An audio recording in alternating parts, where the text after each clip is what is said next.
Hello everyone. Last video में हमने पढ़ा था कि मेंडल लॉ क्या है, जेनेटिक्स के बारे में। मैंने जब पहला वीडियो बनाया था, अब वो थोड़ा लंबा वीडियो था, मैंने उसको जेनेटिक्स के बारे में पूरा डिस्क्राइब किया था, जो कि मेरे हिसाब से थोड़ा बोरिंग हो जाता है लंबा वीडियो, तो इसलिए मैं इसको शॉर्ट में करूंगा नियो मेंडलिज्म को। और आज हम बात करेंगे नियो मेंडेलियन जेनेटिक्स के बारे में। अभी नियो मेंडेलियन जेनेटिक्स क्या है? हुआ ये कि जब मेंडेलियन लॉ की दोबारा खोज हुई, रीडिस्कवरी हुई 1900 में, किसने किया? शर्मैक, कार्ल कॉरेंस और ह्यूगो डे व्रीज ने। तो अब इसके बाद जेनेटिक्स की स्टडी ज्यादा होने लगी और बहुत सी चीजें खोजी गई, बहुत सी नई चीजें सामने आई। तो एक बात सामने खुल के आई, जिसको मैंने पहले भी बताया है कि मेंडल के सक्सेसफुल होने का एक रीजन भी था, जिसको रोनाल्ड ए फिशर ने, किसने? तो रोनाल्ड ए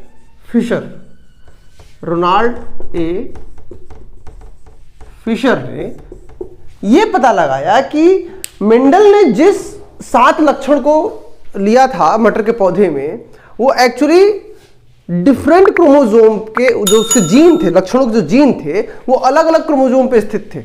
ठीक, जिसके कारण इनका जो डायहाइब्रिड क्रॉस था वो सक्सेसफुल हुआ। फिलहाल हम पढ़ क्या रहे हैं? तो नियो मेंडेलियन जेनेटिक्स। ठीक है, तो रोनाल्ड ए फिशर ने 1936 में ये पता लगाया कि जो जीन था वो 7 लक्षण वाले जो मेंडल ने लिया था, वो अलग अलग क्रोमोसोम पे था, इसलिए इनका जो डायहाइब्रिड क्रॉस था वो सक्सेसफुल हुआ था, अदरवाइज वो सक्सेसफुल नहीं होता। अब इसी के आधार पे कार्ल कॉरेंस के बहुत से एक्सपेरिमेंट थे जो कि मेंडल के लॉ से डेविएट कर गए। तो इन सबको मतलब बेस बना करके बेटसन एक साइंटिस्ट थे, बेटसन ने एक हाइपोथेसिस दी, उसको हम लोग कहते हैं फैक्टर हाइपोथेसिस।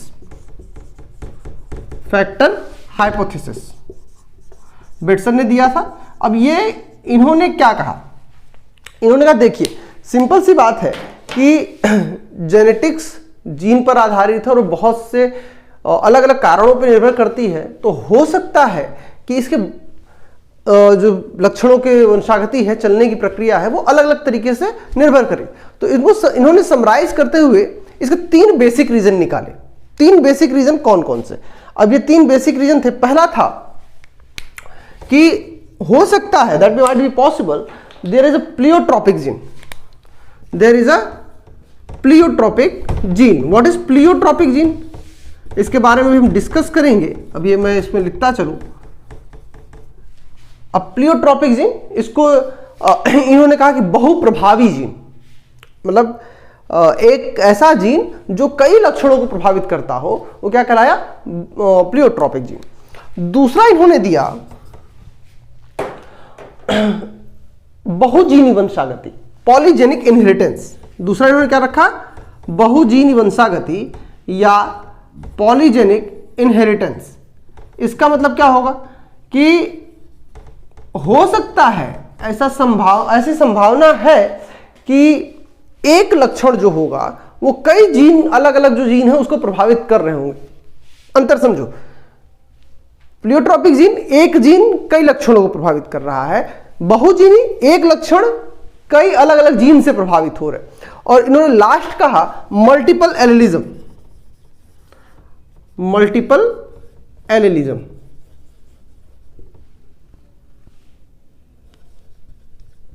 अब ये क्या था?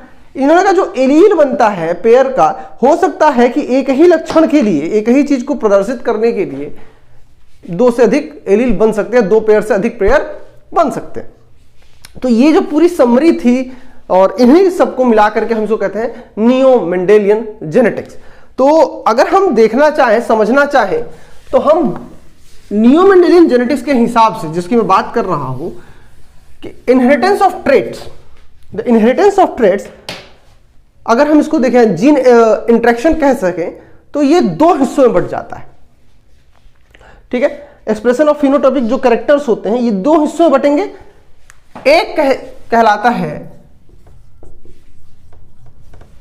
एलीलिक जीन इंटरैक्शन और दूसरा कहलाता है नॉन एलीलिक जीन इंटरैक्शन। अब ये क्या है, इन्हीं को समझना है। तो पहले आज मैं बात करूंगा एलीलिक जीन इंटरैक्शन के बारे में, इसको हम समझेंगे। दूसरा वाला हम नेक्स्ट वीडियो में बनाएंगे। अब इसको समझने के लिए हम पहले इसकी बात करेंगे, what is allelic gene interaction. तो इसमें इन्होंने कहा कि जो एलीलिक जीन इंटरैक्शन है वो बेसिकली एक ही तरह के जो जीन होंगे या एलील होंगे उनके ऊपर या उनके बीच का जो इंटरैक्शन होगा वो कहलाएगा एलीलिक जीन इंटरैक्शन। अब इन्होंने इसमें चार बेसिक फीचर्स निकाले। वो चार बेसिक फीचर्स कौन कौन से थे? पहला,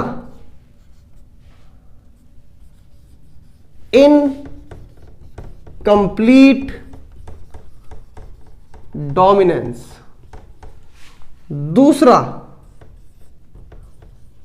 कोडोमिनेंस। तीसरा, जो मैंने अभी बात की थी, प्लियोट्रोपिक जीन या इसको कहते हैं लीथल जीन। और लास्ट चौथा, मल्टीपल एलेलिज्म। ये चार बेसिक फीचर्स थे जिनमें क्वेश्चंस अच्छे खासे बनते हैं। तो अब हम एक एक करके इन सबको देखते हैं। तो हम पहले बात करेंगे इनकम्प्लीट डोमिनेंस की। What is incomplete dominance? हम जैसा ही पहले जान चुके हैं कि डोमिनेंस मतलब अपने लक्षण को एक्सप्रेस करना, इनकम्प्लीट मतलब लक्षण को एक्सप्रेस करने में पूरी तरह से समर्थ न होना। अब ये है क्या? अब इसको हम जरा समझते हैं। पहला वाला जो मैंने बात किया अभी, इनकम्प्लीट डोमिनेंस। एक्चुअली हुआ क्या कि कार्ल कॉरेंस ने स्टडी शुरुआत की मिराबिलिस जलापा में। किस चीज की? तो इनकम्प्लीट डोमिनेंस की।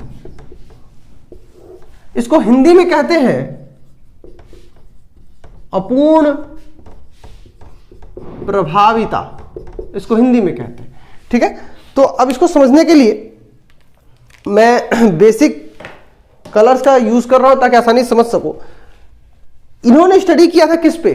तो मिराबिलिस जलापा पे। मिराबिलिस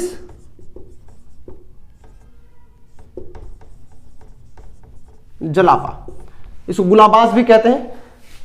अब हुआ क्या, इसके दो फूल के कलर थे, एक रेड एक व्हाइट। मुझे नहीं पता कौन सा डोमिनेंट है या कौन सा रिसेसिव है, ये कब तय होगा जब हम इसका क्रॉस कराएंगे। ठीक है, तो कार्ल कॉरेंस ने इसको देखना शुरू किया। किसने स्टडी किया इसका? तो कार्ल कॉरेंस ने 1903 में इसकी स्टडी हुई। कार्ल कॉरेंस ने 1903 में इसकी स्टडी की और इसकी स्टडी करने के बाद इन्होंने जो इनको रिजल्ट्स मिले वो बड़े चौंकाने वाले थे। किस तरह से? तो इन्होंने एक लिया लाल फूल और एक लिया सफेद फूल, क्रॉस कराए। तो लाल फूल जो है वो जो मेंडेलियन लॉ कहता है कि अगर हम एक रिसेसिव कैरेक्टर लें, एक डोमिनेंट कैरेक्टर लें और इन दोनों कैरेक्टर्स को मिक्स कराएं तो एक कैरेक्टर जो होगा, जो रिसेसिव होगा, वो हमेशा सिंगल रहेगा और जो डोमिनेंट कैरेक्टर रहेगा वो 3 कैरेक्टर्स देगा, फिनोटिपिक रेशियो। और जो जीनोटिपिक रेशियो होगा वो 1:1 इस तरह आएगा। एक जो मेंडेलियन लॉ कहता है उनके हिसाब से, मान ले अगर मेंडेलियन लॉ के हिसाब से, तो हमको क्या मिलता? फिनोटाइप मिलता 3:1, जीनोटाइप मिलता 1:1। यही मिलना चाहिए था, फिनोटाइप और जीनोटाइप। अब ये हुआ क्या, अब देखते हैं। समझने के लिए मैंने इतनी बात की। अब इसको जरा फिगर से समझ लेते हैं। एक इन्होंने लिया क्या, इसको मैं थोड़ा बड़ा कर लेता हूं ताकि ये आसानी से मैं बना सकूं।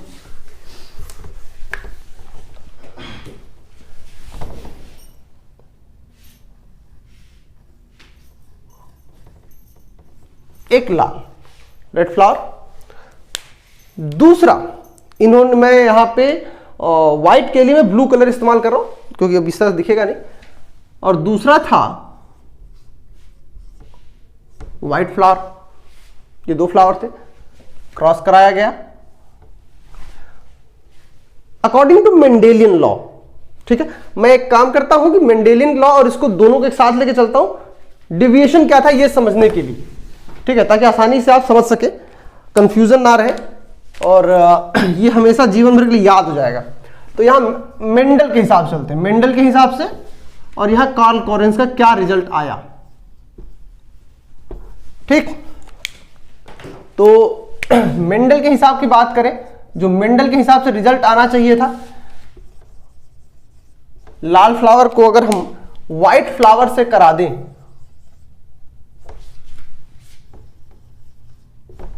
ठीक है, लाल फ्लावर को व्हाइट फ्लावर से करा दें, हमें नहीं पता है कौन सा डोमिनेंट कौन सा रिसेसिव है, तो हम ये तय नहीं करेंगे।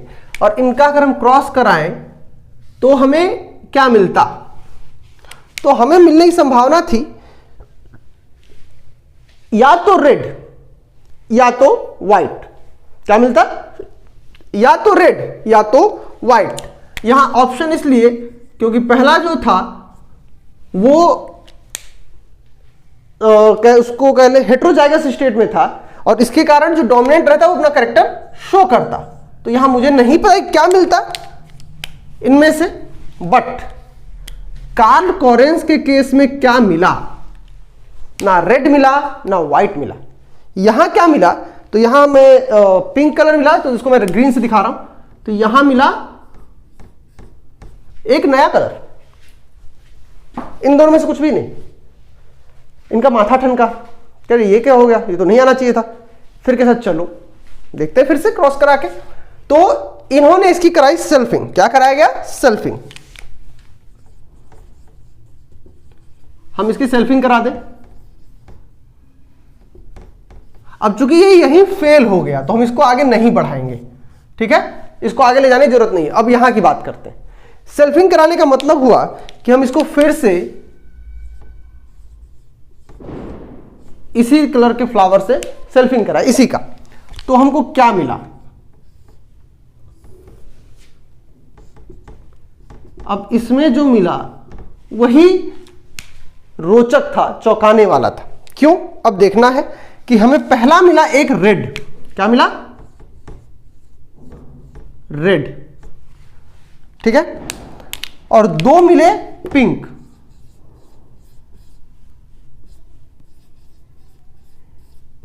दो मिले पिंक, और एक मिला हमको व्हाइट।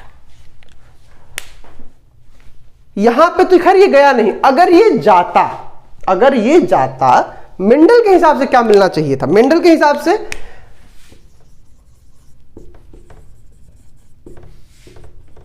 तीन रेड एक व्हाइट। क्या मिलना चाहिए था मेंडल के हिसाब से, तीन रेड एक व्हाइट, या तीन व्हाइट रेड। इन दोनों में से कोई एक मिलता, इन दोनों में से, बट ये हमको मिला नहीं। क्या मिला, तो यहां पे अब देखो ध्यान से, मान लो हम रेड को कैपिटल आर से दिखा रहे हैं और इसको कैपिटल स्मॉल आर से मान लेते हैं। तो ये था ऐसे, ये रेड है, ये व्हाइट है, बट ये क्या है, पिंक है। ये F1 जनरेशन है, ये P पेरेंट जनरेशन है, ये F2 जनरेशन है। तो यहां पे हमको क्या मिला, एक दो एक रेड मिला, दो पिंक मिले, और एक क्या मिला, व्हाइट मिला। तो यहां पे जीनोटाइप और फिनोटाइप दोनों रेशियो क्या आया, 1:1 का ही आया, दोनों रेशियो क्या आया, 1:1 का ही आया। अगर इसकी बात करो तो ये R है, ये R स्मॉल r हो गया, और ये ऐसे। तो हमको क्या मिला, जीनोटिपिक और फिनोटिपिक रेशियो दोनों सेम मिला, और ये पहला डेविएशन था कार्ल कॉलिंस के हिसाब से, ठीक है। और इसे इनकम्प्लीट डोमिनेंस क्यों कहा गया, अब इस पे आते हैं मुद्दे पे सीधे। एक्चुअली क्या है, देखो ना, इसमें लाल रंग सामने आया, गुलाबी रंग किससे बनता है, व्हाइट कलर और पिंक कलर को रेड कलर को मिला के बनता है। तो इसमें ना रेड ही एक्सप्रेस हो पाया ना व्हाइट ही एक्सप्रेस हो पाया, दोनों कमजोर थे अपने आप को एक्सप्रेस करने में, इसलिए कहलाया इनकम्प्लीट डोमिनेंस। तो ये हो गया। खैर अब हम बात करेंगे कोडोमिनेंस की। कोडोमिनेंस क्या है, दूसरा जो पॉइंट मैंने दिया था कोडोमिनेंस। तो अब मेंडेलियन जेनेटिक्स के हिसाब से समझ में आया, मैं इसको पहला समझा दिया, तो दूसरा भी वैसे ही रहेगा, इसलिए मेंडेलियन जेनेटिक्स को नहीं ले जाऊंगा वहां पे, और मैं सीधे उसी पॉइंट पे आ जाता हूं। कोडोमिनेंस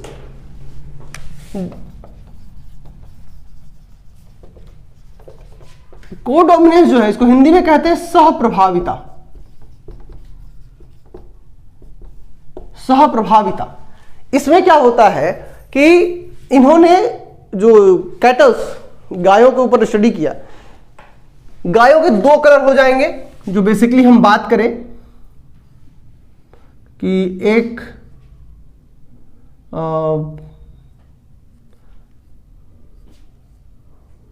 आई होप गाय जैसा दिख जाए, उम्मीद है दिख जाएगी।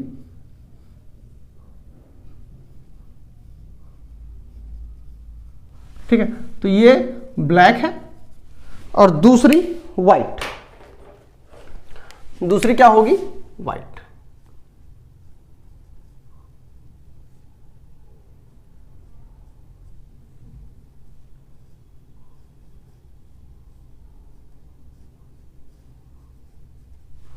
ठीक, तो अब यहां पे अगर हम ब्लैक और व्हाइट को मिलाएं तो क्या कलर बनता है, ग्रे, इन वाटर कलर, जो पानी मिला कलर वाला होता है, ऑयल पेंट होता है। अगर हम व्हाइट और ब्लैक को मिलाते तो ग्रे बनता है, बट इनकम्प्लीट डोमिनेंस के हिसाब से भी ग्रे बनना चाहिए था।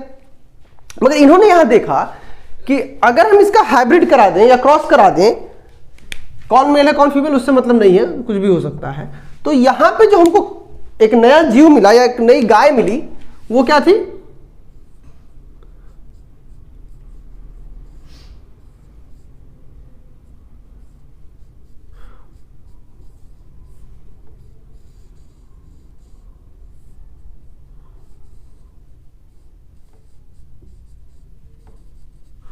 ये इसके ऊपर ऐसे चकत्ते थे,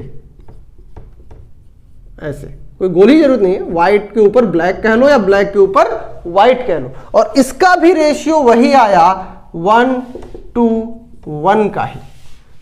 अब यहां इनकम्प्लीट डोमिनेंस क्यों कहे, क्योंकि इसमें कोडोमिनेंस क्यों कहे, सप्रभाविता, साथ में यहां ब्लैक कलर भी अपने आप को एक्सप्रेस कर रहा है और व्हाइट कलर भी अपने आप को एक्सप्रेस कर रहा है। अगर ऐसी स्थिति में हो तो हम देख के बता सकते हैं उस गाय के शरीर में कितने हिस्सों में ब्लैक कलर है और कितने हिस्सों में व्हाइट कलर है। हम ये नहीं कह सकते व्हाइट पे ब्लैक है या ब्लैक पे व्हाइट है।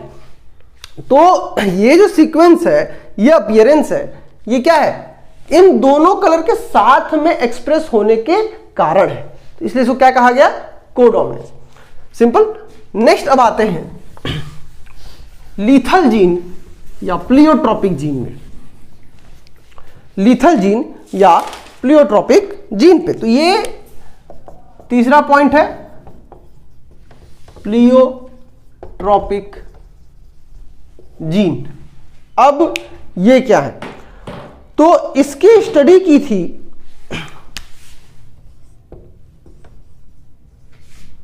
एल क्यूनॉट ने, इसकी स्टडी की थी एल क्यूनॉट ने घरेलू चूहों के ऊपर 1905 में। किसके ऊपर किया, तो मूस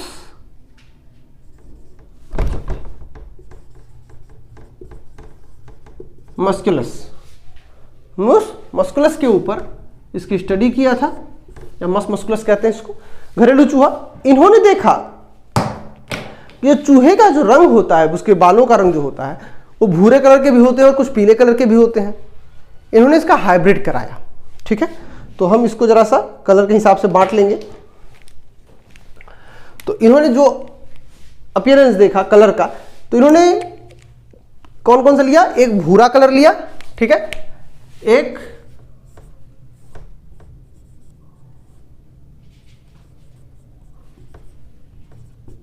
एक भूरे कलर का लिया और एक क्या लिया, पीले रंग का लिया, ठीक है, एक भूरे कलर का और एक,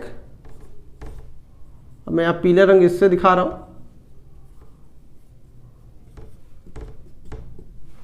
अब इनके बीच क्रॉस कराया, तो जब इनके बीच क्रॉस कराया तो इन्होंने भूरे कलर के लिए या मैं इसको भूरा रखा है ना, मैंने ब्राउन मेंशन किए रहा हूं तो गड़बड़ हो जाता है कभी कभी, ये लो, ठीक है। तो येलो कलर को इन्होंने कैपिटल वाई स्मॉल वाई से रखा और इसको स्मॉल वाई से ही रखा, ठीक है। तो अब इनका हम स्टडी करते कि हुआ क्या इसमें। तो जब इन्होंने क्रॉस कराया तो फिर हमको वही मिले जो बेसिक कलर थे, पीले वाले ही मिले और भूरे वाले ही मिले। तो इनको डाउट हुआ कि ऐसा क्यों हो रहा है, इनका अपीयरेंस क्या है, लक्षण किस तरह से जा रहा है।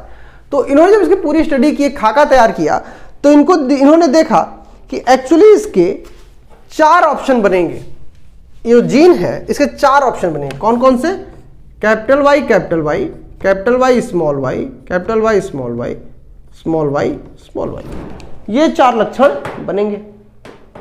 अब इन 4 लक्षणों में जो कैपिटल वाई है ये एक्चुअली एक नया कलर देता है, इसको इन्होंने अगॉटी कलर कहा।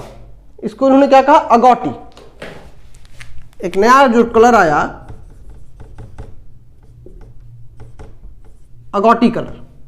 लेकिन प्रॉब्लम ये थी कि इसकी जो पीढ़ी थी ना ये सरवाइव ही नहीं कर पाती थी।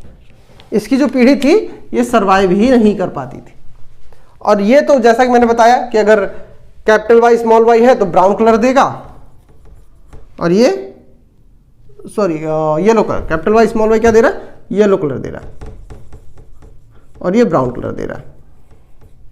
तो जो अगॉटी कलर था ये एक्चुअली लीथल जीन हो गया इसके लिए। अब लीथल जीन क्या है कि जब तक ये रिसेसिव कंडीशन में, हेटेरोजाइगस कंडीशन में है, ये अपना असर नहीं दिखाता, लेकिन जैसे ही वो डोमिनेंट कंडीशन में आता है वो उस व्यक्ति को या उस जीव को मार देगा। इसका एक और एग्जांपल है सिकल सेल एनीमिया, जो कि जब जेनेटिक्स का दूसरा पार्ट है मॉलिक्यूलर जेनेटिक्स, उसमें जब मैं बताऊंगा तो उसकी बात करूंगा। तो यहां जो हमको रेशियो मिलता है वो कौन सा मिलता है, 2:1 का रेशियो मिलता है, क्योंकि यही जिंदा रहते हैं, ये जिंदा नहीं रहता। सिंपल सा ये पूछ देता है कि मृत्यु कारक जीन, लीथल जीन या बहुप्रभावी जीन जो है उसमें रेशियो क्या आता है, तो 2:1 का आता है। क्यों आता है, तो जो इसका डोमिनेंट फीचर है, डोमिनेंट ट्रेट आता है, वो सर्वाइव नहीं कर पाता, मर जाता है। अब आते हैं सीधे मेन पॉइंट पे जो कि इंपॉर्टेंट सेक्शन है इसका, और इसमें क्वेश्चन बहुत से बनते हैं। लास्ट आज के लिए मल्टीपल एलेलिज्म। तो जैसा कि आप सब जानते हैं कि ब्लड ग्रुप्स जो हैं, इसकी खोज किया था कार्ल एंड स्टीनर ने। इसकी खोज किसने की, कार्ल एंड स्टीनर ने। लेकिन इसकी वंशागति कैसे होगी, यानी ब्लड का जो ग्रुप चलता है वो किस तरह से चलेगा, ये किसने बताया, तो बर्नस्टीन ने बताया। 1924-25 में इन्होंने स्टडी किया और इन्होंने देखा कि जो ब्लड ग्रुप के लिए एलील है वो एक्चुअली जो ब्लड ग्रुप होता है वो बेसिकली है ए बी और ओ। ये 4 ब्लड ग्रुप है जिसे मेनली ए और बी एंटीजन के आधार पे ही तय होता है। तो इन्होंने इसके लिए देखा कि जो एलील है, जो एलील की प्रकृति है वो किस तरह से है। तो इन्होंने पाया कि ए और बी को दिखाने के लिए या प्रदर्शित करने के लिए एक जोड़ी की बजाय 2 जोड़ी एलील है, ठीक, कैपिटल ए और कैपिटल ए ओ, ऐसे। उस तरह बी के लिए भी था,